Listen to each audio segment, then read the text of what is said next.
Hoy vamos a hablar de un profeta. Sí, todos tienen una misión en sus escritos para la iglesia, para nosotros. Pero el profeta que vamos a hablar hoy es algo impresionante por su talento que Dios le dio para escribir y por el privilegio que Dios le dio para ver al ángel del Señor en persona, en visiones. Unos dicen que son 8 visiones, otros dicen que son 10. Pero imagínense, todas estas visiones y en una sola noche. Aclarando, ¿no? Que una visión se presenta cuando esa persona está despierta.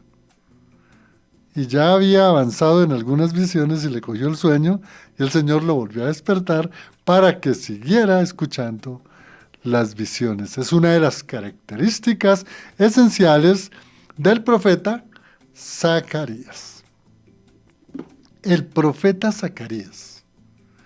Mire que el significado del profeta Zacarías es: el Señor se acuerda. El Señor se acuerda. Y claro, no porque Él se le olvide, sino el Señor se acuerda era el significado del nombre de Zacarías. En tal forma, Zacarías fue utilizado por Dios en su ministerio para decirle al remanente del pueblo de Israel que el Señor, en su misericordia y amor, siempre se acordaba, amaba, protegía y mantenía las promesas para su pueblo elegido. Nombre bien interesante, ¿no? El Señor se acuerda. Eso es lo que significa el nombre de Zacarías. Bueno, interesante. Uno podría imaginar que Zacarías tuvo una vida de comodidad, de pronto en el templo, de pronto en el palacio donde él vivía, y allí, con toda la disposición de sus amanuenses, sus secretarios, escribió el libro que lleva su nombre. Pero no es así. Vamos a ubicarnos geográficamente. Se indica que realmente Zacarías nació en Babilonia, en la parte, digamos, oriental del río Éufrates. Pero ellos estaban allí en Babilonia cautivos. Se dice que nació allí en Babilonia y muy pequeñito, Zacarías se fue a Jerusalén, especialmente con Zorobabel y con Josué, el sumo sacerdote, para que él, Zacarías, estuviese allí en Jerusalén, ciudad que él no conocía. Pero ese espacio geográfico que hay de Babilonia, la parte oriental, Jerusalén en la parte occidental, mucho más cerca al mar Mediterráneo, en línea recta hoy se indica que pueden haber aproximadamente unos 1100 kilómetros. Eso es bastante largo. Es como ir a Bucaramanga y regresar. Algo así, poco más o menos en los espacios. Pero los caminos de la época que conducían o de Babilonia a Jerusalén o de Jerusalén a Babilonia, tenían que, si salían de Babilonia, tenían que ir hacia el norte, paralelo al río Éufrates, casi hasta Parán Arán. Y de allí volver a descender ya por las cercanías del río Jordán para llegar a Jerusalén, de tal manera que eran aproximadamente unos 2700, 2800 kilómetros que tenían que caminar. Bueno, hasta ir a ver la distancia, mucho más, como ir hasta Cartagena y regresarse a pie hasta, busquemos Ciénega, un poco más o menos, eso es bastante distancia. Y solamente se dice por historia, ¿no? Que en el día caminaban entre 28, 25, 30, 35 kilómetros. Esos eran lo que había que caminar y luego llegaban a los lugares de descanso, dormir y continuar. Por eso, mire, todo lo que vivió Zacarías en ese desplazamiento desde Babilonia, la capital del imperio babilónico, hasta Jerusalén, la capital del reino del sur, Judá. Tremendo, ¿no? Todo ese desplazamiento y el pequeñito, porque yo creo que a lo máximo por la edad en la que él inicia su ministerio no tenía más de unos 12, 15 años. Era un adolescente. Pero Dios permitió que naciera en Babilonia y de Babilonia se trasladara a Jerusalén y allí creciera y allí él conociera cómo estaba la ciudad de Jerusalén. Destruida, llena de escombros, llena de árboles. Yo me imagino que a él le habían contado cómo era el esplendor del templo, ¿no? De Salomón. Y llegar allí y encontrar maleza, árboles, destrucción, cenizas, piedras, una sobre otra. Impresionante, ¿no? La experiencia que pudo tener Zacarías siendo un jovencito cuando llega a Jerusalén. Ya de regreso, ¿no? Después del cautiverio. Por esa razón se le dice que Zacarías es del post-exilio. Miremos una parte social. Bueno, él nace con la cultura y las costumbres de Babilonia. Y específicamente, no tanto ya de la cultura babilónica, porque ya antes, en el 538, el rey Darío, o el rey Darío, Ciro, también habían tomado a la ciudad de Babilonia y la habían tomado para sí como su territorio. En otras palabras, los persas habían derrotado al imperio babilónico, el imperio babilónico, que era el que había derrotado en el 586 al reino del sur, Judá. Es bien interesante mirar la parte social de Zacarías, porque se dice que el abuelo de Zacarías era Idó. Y el sacerdote Idó era el papá de Berequías. Y Berequías, el papá de Zacarías. Pero notemos aquí una característica fundamental en la parte de su rol social, su núcleo social. ¿Qué podríamos decir acá? Bueno, que Zacarías era de la tribu de Leví, que su abuelo Idó era sumo sacerdote y que su papá Berequías era sacerdote. Y en consecuencia, él, Zacarías, también sacerdote y profeta.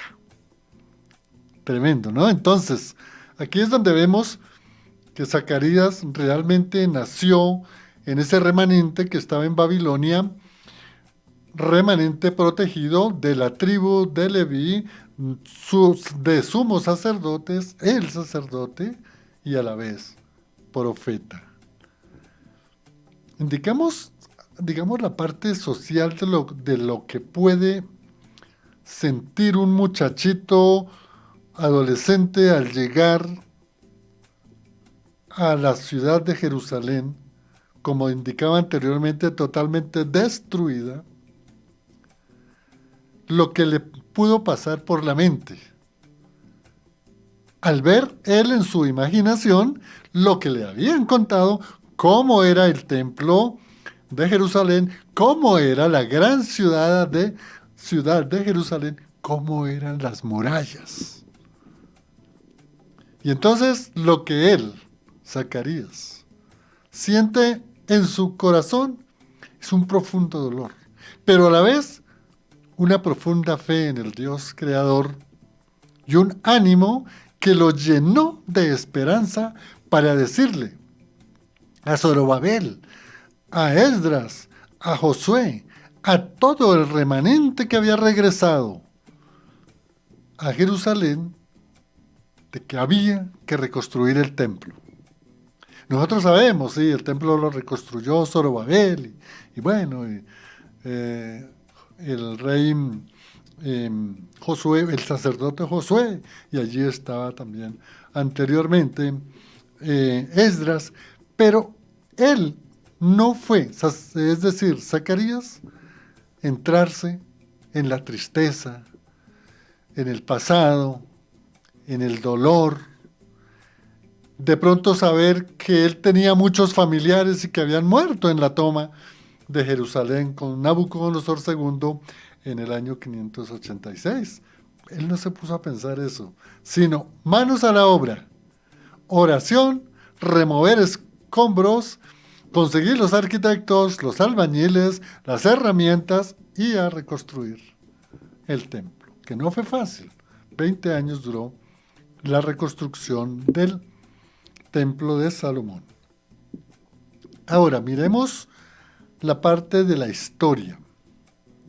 Bueno, algunos biblistas, y digo biblistas porque biblista es aquel que se dedica toda la vida a estudiar la estructura de la Biblia, con todos sus contenidos, con toda su historia, con todo su contexto de las diferentes culturas, y el biblista es el que entiende realmente la parte etimológica, la parte fonética, la parte gramatical de lo que se escribía y cómo debía entenderse para la época. Entonces, cuando se lee a Zacarías, él trasciende realmente en la historia como quien. Nosotros conocemos que el profeta por excelencia, Isaías, es mesiánico, ¿cierto? Pero mire que también hay muchos biblistas, como lo indicaba, que dicen que el mejor o más o mayor mesiánico es Zacarías. Basta que ustedes lean todos esos 14 capítulos del profeta Zacarías y allí encuentra cantidad de alusiones al Mesías. Otra parte es por qué trasciende la profecía de Zacarías. Recuerde que él habló allí del renuevo, habló de mi siervo, el renuevo, el pastor, el rey. Eso está en el capítulo 9. Es increíble todas las descripciones, las precisiones, con un lenguaje hermoso que describió cómo llegaría el Mesías a la ciudad de Jerusalén. Entonces mire cómo en la historia trasciende en el anuncio del Mesías, en su primera venida, en el anuncio del renuevo, el Hijo de Dios para la salvación del pueblo de Israel, como pastor y como rey. También podemos entender la profecía en este contexto histórico como en la profecía de Zacarías se nota dentro del texto el rechazo de las naciones paganas hacia el pueblo de Israel. La persecución, el odio, como hoy está pasando. Hoy también está pasando en el mundo y a través de la historia siempre el pueblo judío ha sido odiado, odiado. Bueno, hay algunas diferencias que algunos indican que el pueblo de Israel es igual que el Estado de Israel, ¿no? Hay diferencias. Vayan a las plataformas o la plataforma de Fuego AM y ahí hay 8 programas que yo expliqué de las diferencias entre el pueblo de Israel y el Estado de Israel. Es muy importante entenderlo. Lo que quiero decir en este contexto histórico del profeta Zacarías es que en verdad él no solamente anunció la primera venida de Jesús, sino su segunda venida. Esto es muy importante entenderlo dentro de todo su contexto de la historia. Hagamos aquí una referencia porque aquí es donde a veces nos falta a nosotros mucho entender los textos históricos y culturales. Cuando hoy leemos la profecía, cuando hoy leemos el contenido, tenemos que nosotros hacer una exégesis contextualizada y poder captar mediante las normas de la hermenéutica cómo pensaba la gente en ese momento. Estamos refiriéndonos a Zacarías, es decir, a finales del siglo V antes de la era cristiana, comienzos del siglo IV antes de la era cristiana. Y no era igual, no se pensaba igual, no se actuaba igual, no se hablaba igual. Las cosas de las culturas, de las costumbres, de las tradiciones y de los modos muy propios de vivir de cada familia, de cada tribu, de cada pueblo, eran muy distintas a las que hoy vivimos. Y entonces cuando nosotros leemos las Sagradas Escrituras, especialmente del Antiguo Testamento, como que nos imaginamos que eso está pasando y esas son las costumbres y la cultura de hoy. No, por eso yo he hecho referencia, y muy importante, amigos, que cuando ustedes estudien la palabra de Dios tengan cierta percepción, captar de lo que era el medio cultural. Entonces, para la época de Zacarías, ya no estaba la cultura de los babilónicos.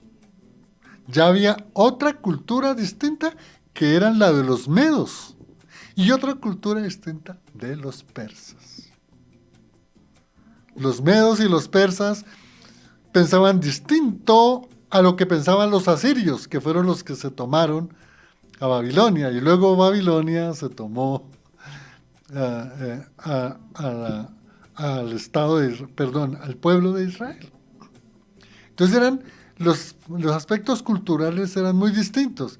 Miren, los persas tenían unas culturas muy bárbaras, unas vidas muy crueles, tenían una forma de actuar y de pensar, solo destruir, sola guerra y solo para ellos vivir de los haberes del trabajo de las otras personas venciéndolos con las guerras. Bueno, se podría decir, el pueblo judío hacía lo mismo. Sí, hacía lo mismo, pero es que recordemos que por esa razón fue que Dios los destruyó en el año 722, las 10 tribus del norte, porque desobedecieron y por eso se destruyeron las 10 tribus del norte. Y lo mismo ocurrió con las tribus del sur. Bueno, Judá, porque la de Simeón se insertó desde un comienzo en la tribu de Judá. ¿Y por qué? Porque también se empezaron a pensar lo mismo. Hoy hay muchas denominaciones y muchos líderes que piensan y quieren ir al mundo, hacer como piensa el mundo, actuar como piensa el mundo. Se meten a la política y entonces creen que el cristianismo se puede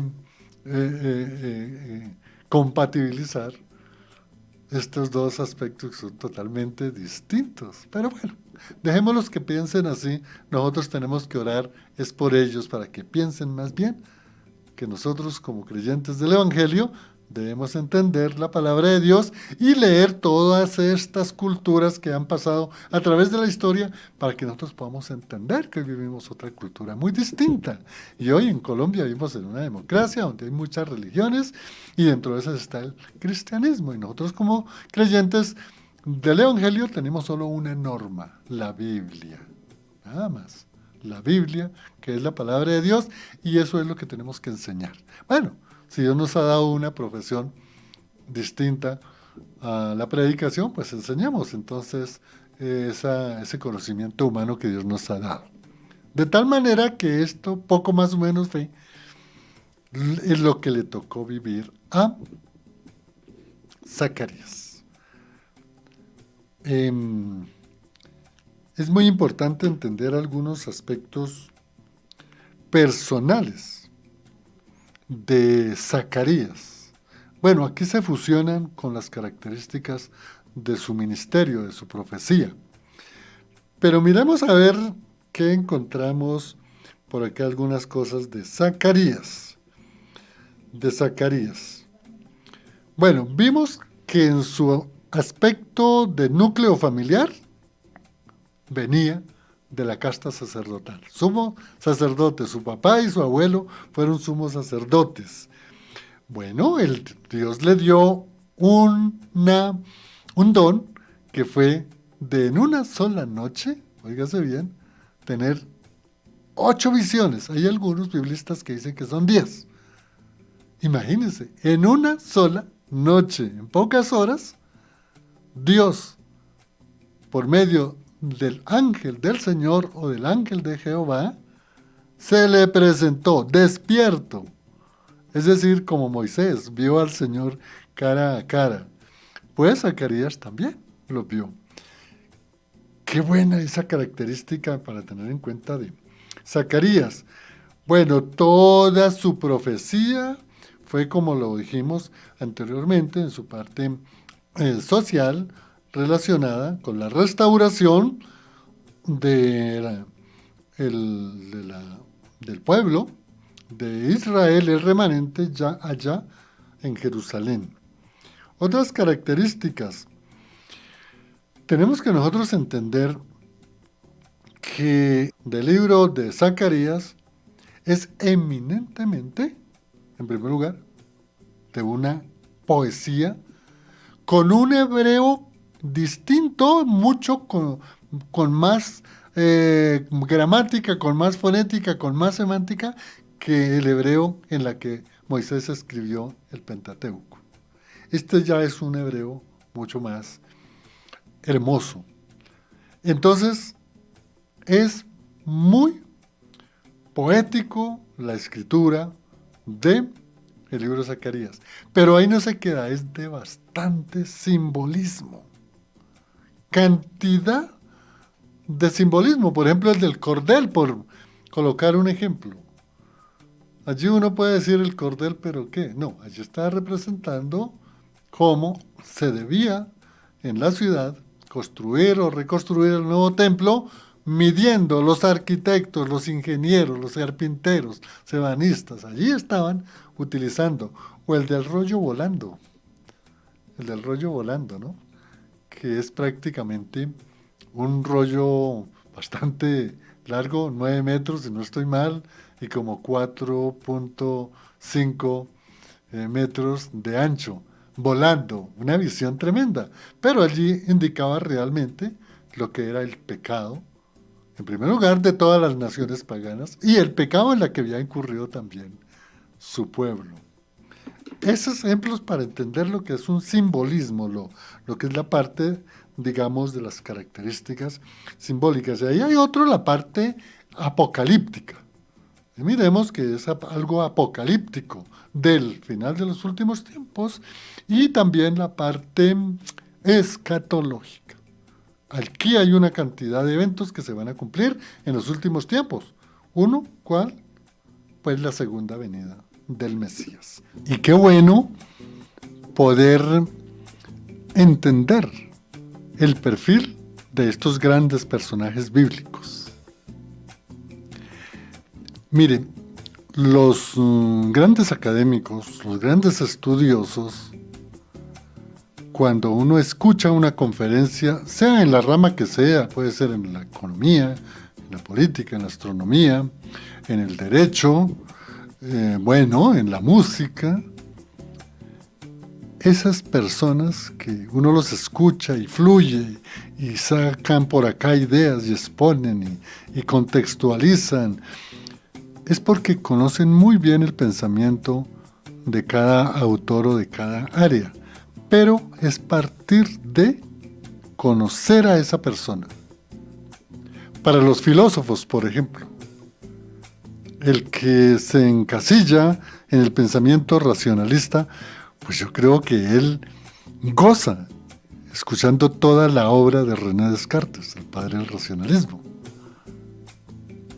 Bueno, para los músicos nos gozamos cuando tenemos las diferentes biografías y análisis de los grandes músicos y entonces cogemos un libro de una enciclopedia de 5 o 6 tomos y empezamos a estudiar, por ejemplo, Tchaikovsky, que es un músico ruso.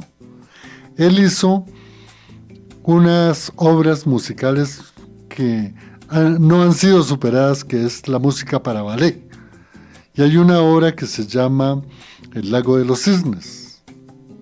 Entonces, si tú quieres deleitarse, esos movimientos de esos artistas que bailan el lago de los cisnes, tú tienes que leer por lo menos 500 páginas qué estaba sintiendo Tchaikovsky, qué estaba percibiendo con el movimiento de los cisnes en un lago, en dónde estaba ese lago, qué temperatura había en ese momento, cuáles eran las emociones de Tchaikovsky. Todo eso tiene que estudiarlo el músico para cuando está interpretando allá la orquesta, el violín. Entonces uno tiene que conocer lo que estaba sintiendo el autor para poder interpretar la línea melódica tal como la concibió el autor.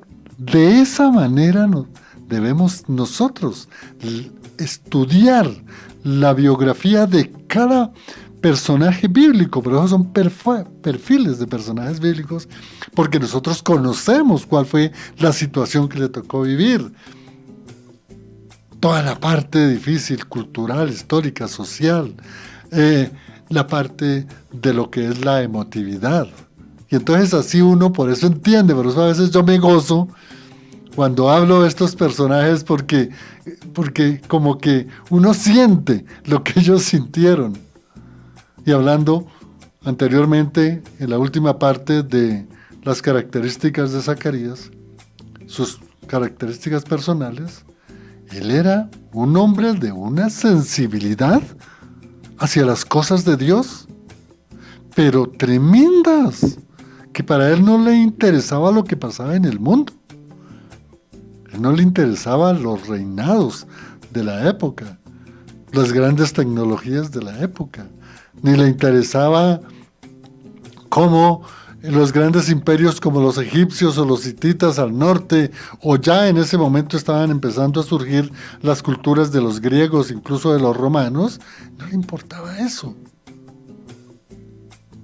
Al estudiar la profecía de Zacarías, entiende uno la sensibilidad, el dolor que él sentía de ver en donde se había construido el templo por Salomón, verlo destruido. Y por eso fue ese ánimo a Zorobabel, y a Esdras, y a Josué, y a los sumos sacerdotes, y a todo el pueblo, al remanente, de poder construir la ciudad. Porque construyendo la ciudad iban a tener el templo, con las murallas iban a tener seguridad, pero lo más importante para Zacarías era que se volvía nuevamente en el templo a hacer las ofrendas al Todopoderoso, el incienso que subía para conectar las grandezas que ellos habían en su corazón con el Dios creador, en el Sancta Sanctorum, en el lugar santísimo donde se presentaba el Señor. Por esa era la emoción de Zacarías.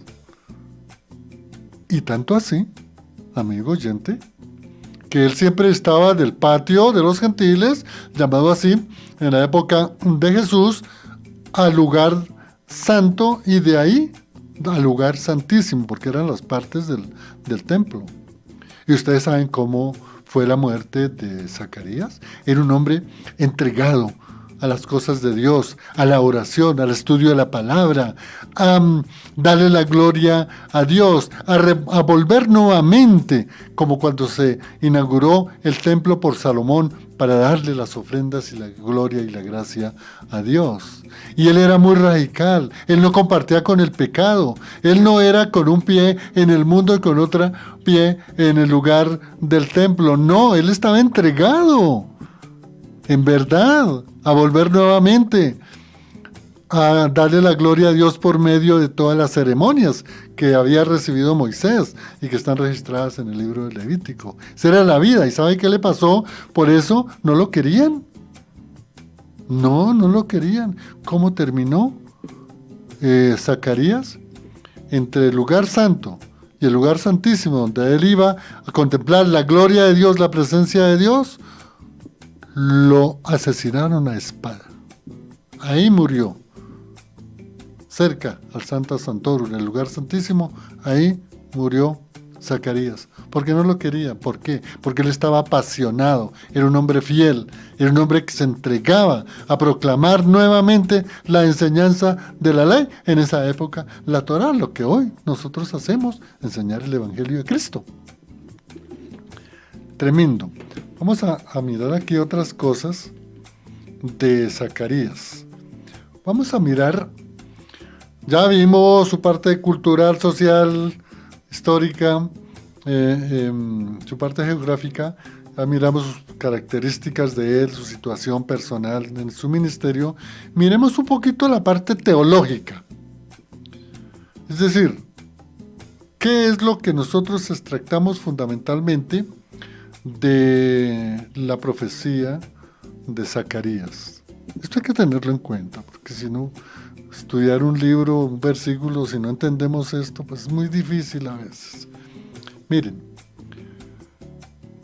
hablábamos en las características personales que fue un hombre convencido de las cosas de Dios, un hombre fiel, un hombre justo, un hombre que amaba a Dios por sobre todas las cosas, y eso le permitió cimentar estos aspectos teológicos, por su fidelidad, por su amor al Padre, por su amor a su pueblo, al remanente. Él tuvo esa virtud y esa bendición de hablar realmente en prefiguración con Cristo antes de que Cristo se hiciera carne, o mejor, en otras palabras, para que sea más claro, antes de que Jesús naciera y se hiciera hombre, Dios se hiciera hombre, él tuvo esa virtud de hablar con el ángel del Señor o el ángel de Jehová. Es una prefiguración, una tipología de Cristo, de tal manera que acá uno de los aspectos teológicos que debemos tener en cuenta es que mire cómo desde ahí está la cristología, con la presencia del ángel de Jehová ante Zacarías para recibir y conocer las visiones. La justicia de Dios, ese es otro aspecto teológico, la justicia de Dios. Y la justicia de Dios, muy distinta, ya lo hemos explicado, a la justicia de los hombres. Aquí la justicia de Dios es que el que obedece a Dios, el que es fiel a Dios, el que hace la voluntad de Dios, el que reconoce la soberanía de Dios, el que reconoce solo a Dios como el único Dios verdadero, lo bendice y va a la presencia del Padre y esperará la esperanza de la resurrección de los muertos. El que no les hace justicia y los destruye. Esa es la justicia de Dios. La justicia de Dios es implacable. También dentro de su parte teológica podemos ver cómo Zacarías estuvo allí, o en toda su profecía se ve lo que realmente es el reino de Dios. No el reino de las monarquías teocráticas, no el reino que muchas veces pretenden los universalistas o algún sector del cristianismo, que es que el reino lo estamos viviendo acá. Bueno, sí, estamos viviendo el reino acá en la tierra, preparándonos para el reino eterno. Pero acá es mirar que el Rey de Reyes es Cristo. Y si en su primera venida fue tratado como una persona rechazada, humillada, en su segunda venida viene como rey. Y eso lo habla el profeta Zacarías, sumo sacerdote también. Y miremos la gran virtud de Jesús como maestro y predicador, la humildad. Recordémoslo en la cena.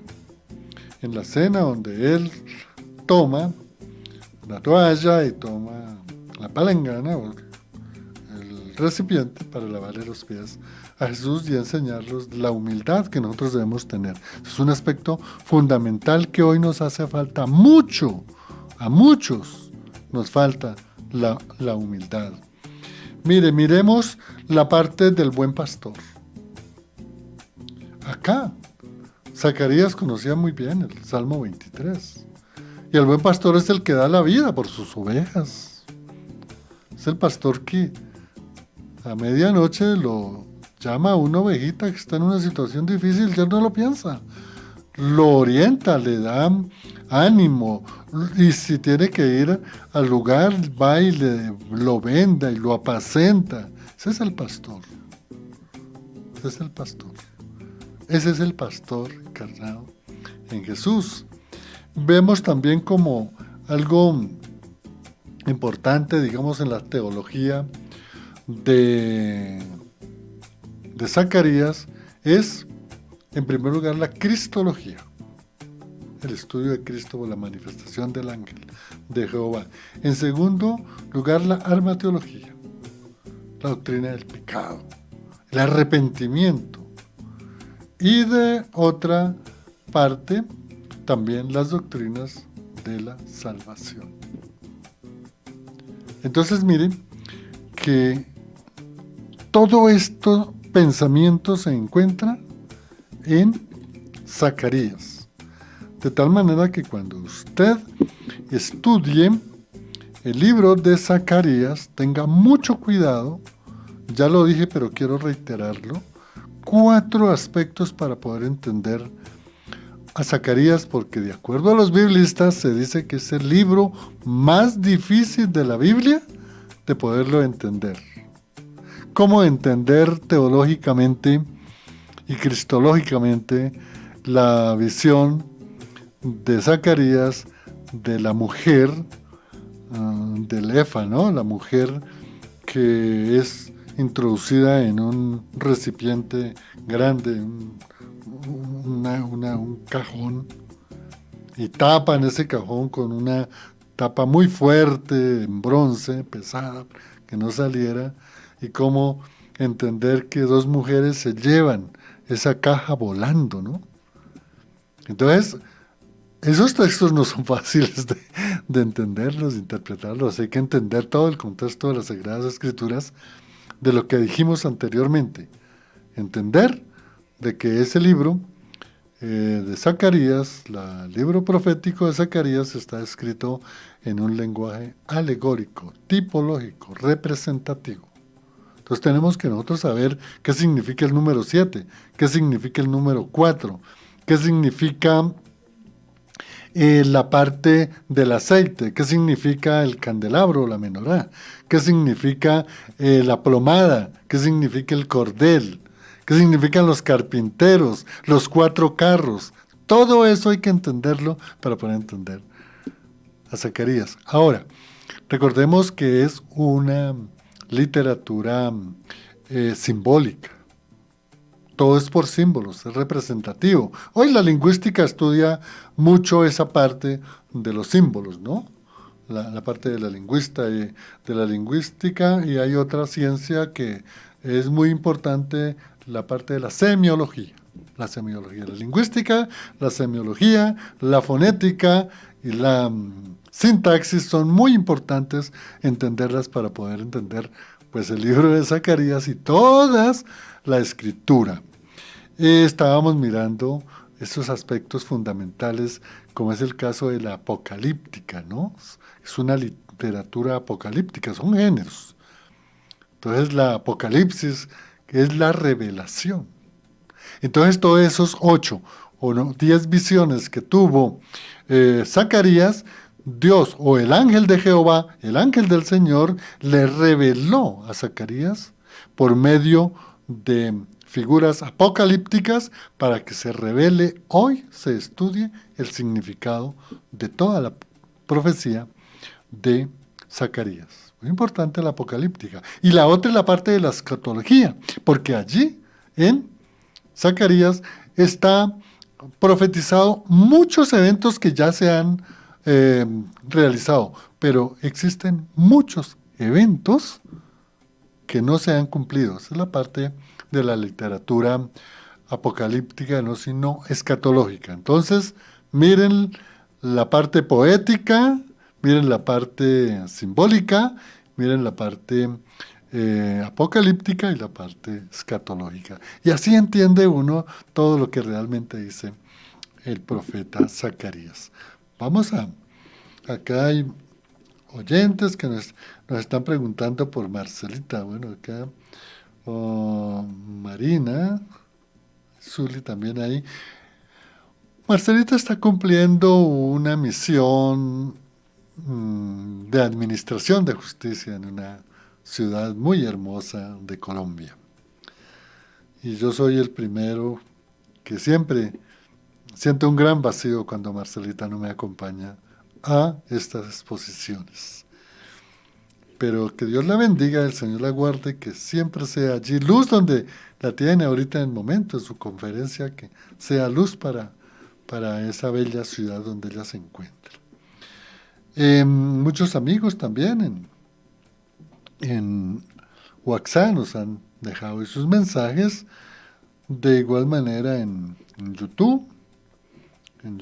Bueno, vamos a mirar aquí en Facebook. En Facebook también tenemos varias personas que nos están viendo, nos están escuchando. Gracias a todos, Dios los bendiga. Y vamos ahora a hacer una breve aplicación de lo que nos puede enseñar la profecía o el libro de Zacarías, o lo que nos enseña Zacarías con su teología o su profecía. Vamos a ver en primer lugar, para nosotros, ¿no? Nunca olvidemos, siempre guardemos en nuestro corazón que hay un Salvador. Y ese único Salvador es Jesucristo. No hay otro Salvador. Como dice Primera de Timoteo 2:5, solo hay un intercesor entre Dios y los hombres, Cristo Jesús. Miremos que aquí hay una parte muy fundamental que es la soteriología, que son todas las doctrinas de la salvación. Aquí está el arrepentimiento, está todo lo que es la redención, lo que es la propiciación, lo que es la imputación, lo que es la sustitución, toda esta cantidad de doctrinas que nos deja Zacarías para nosotros poder entender. Por eso es la importancia de conocer las doctrinas, para nosotros tener una seguridad en Cristo. La escatología que ya les estaba explicando, que Zacarías de una manera puntual y perfecta describió cómo iba Jesús en su primera venida y en el ministerio entrar a Jerusalén, ¿sí? Montado en un pollino, hijo de asna, ¿no? Y también profetiza con toda precisión la segunda venida de el Señor y Salvador. Miremos aquí unas aplicaciones para nuestra vida. Miren, cuando nosotros estudiemos la profecía, cualquiera que sea, entendamos que profecía es la palabra de Dios. Y profetizar es dar a conocer esa palabra de Dios. No es adivinar, ni hacer presagios. Profetizar es dar a conocer a Cristo Jesús el Evangelio. Y profeta es aquel que lleva el mensaje. Eso es muy importante tenerlo en cuenta para nuestros días. Otra aplicación para nosotros. Es muy importante entender que lo que Zacarías recibió por revelación del ángel de Jehová de todas esas 10 u 8 visiones nos están enseñando todo lo que va a suceder en los últimos tiempos. Y todo eso se va a cumplir. Entonces esto nos sirve para nosotros siempre tener, amigo oyente, la seguridad de nuestra salvación en el Mesías, Cristo Jesús, y que Zacarías fue utilizado por Dios en gran manera porque fue un hombre que creyó en Dios, fue fiel en Dios, practicó la justicia de Dios, animó a su pueblo, enseñó la palabra y dio su vida y no se fue por otro camino distinto, prefirió dar su vida por proclamar la verdad. Así es la verdadera enseñanza de Zacarías que deja para nuestras vidas. Gracias a todos los que estuvieron conectados por WhatsApp, por Facebook y por YouTube.